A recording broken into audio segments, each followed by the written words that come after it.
बच्चों, let's read the question. The question says, given below is a diagrammatic presentation of ATP synthesis in mitochondria. Identify A to C and choose the correct option accordingly. Question में हमें एक diagram दिया है for ATP synthesis in mitochondria. हमें इस diagram में से identify करना है ए, बी और सी स्ट्रक्चर को और गिवन ऑप्शंस में से एक करेक्ट ऑप्शन को चूज करना है. तो इस क्वेश्चन में हमारा क्या की कॉन्सेप्ट यूज होगा? की concept in this question is chemiosmosis. Chemiosmosis क्या होता है? It is the synthesis of ATP due to proton gradient development. अब माइटोकॉन्ड्रिया में केमियोस्मोसिस कहां पर होती है? माइटोकॉन्ड्रिया में जो इलेक्ट्रॉन ट्रांसपोर्ट सिस्टम का कॉम्प्लेक्स 5 होता है, that is responsible for ATP synthesis. और इस कॉम्प्लेक्स का नाम क्या है? ATP synthase.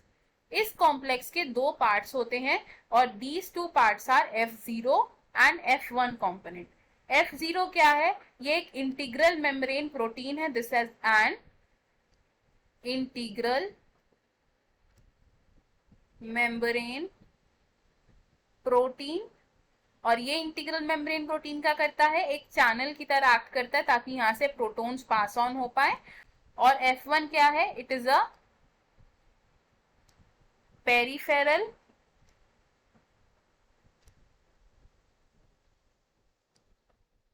Membrane protein. और ये क्या है? It is the site of ATP synthesis. अब एटीपी सिंथेस का स्ट्रक्चर कैसे होता है? Let's see.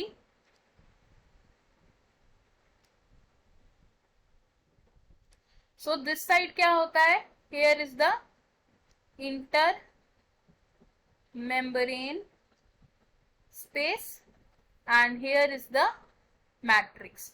और जो बीच में स्ट्रक्चर हम देख रहे हैं, ये क्या है? हमारी इनर माइटोकॉन्ड्रियल मेम्ब्रेन है. इनर मेम्ब्रेन स्पेस में एम्बेडेड होता है एटीपी सिंथेस का F0 कंपोनेंट. एंड वहां से क्या करता है? एक स्टॉकराइज करती है. And then present is the in peripheral membrane protein which is F1 particle. और बीच में जो स्ट्रक्चर प्रेजेंट है, ये क्या है? ये स्टॉक लाइक स्ट्रक्चर है एक. अब इंटर मेम्ब्रेन स्पेस में क्या होता है? प्रोटॉन्स की एक्यूमुलेशन हो जाती है. तो प्रोटॉन्स की एक्यूमुलेशन होने के बाद क्या होगा? एक प्रोटॉन पेयर यानी कि 2H+ ट्रांसपोर्ट होते हैं across the inner membrane space. और इससे क्या होता है? एटीपी की सिंथेसिस होती है by adenosine diphosphate combining with inorganic phosphate, जिससे क्या बनता है? हमारे पास एटीपी बनता है. तो हमारे पास जो डायग्राम है, उस डायग्राम से हम क्या कंक्लूड कर सकते हैं कि हमारा ए स्ट्रक्चर क्या है? 2H+, B structure is F0 and C structure is F1. So we can write here A is 2H+, B is F and C is F1. तो from the given options हमारा correct answer होगा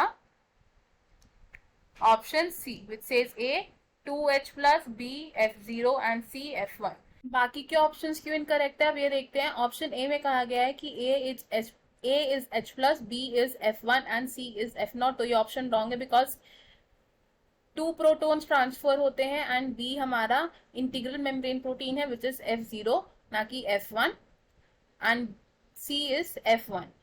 option B भी wrong होगा हमारा because 3 protons transport नहीं होते हैं, 2 protons transport होते हैं. एंड ऑप्शन डी भी रॉन्ग होगा हमारा बिकॉज 5 प्रोटॉन्स ट्रांसपोर्ट नहीं होते हैं. B part is not F1 and C part is not F0. हमारा करेक्ट और फाइनल आंसर है इस क्वेश्चन में option C. I hope you understood it. All the best. Thank you.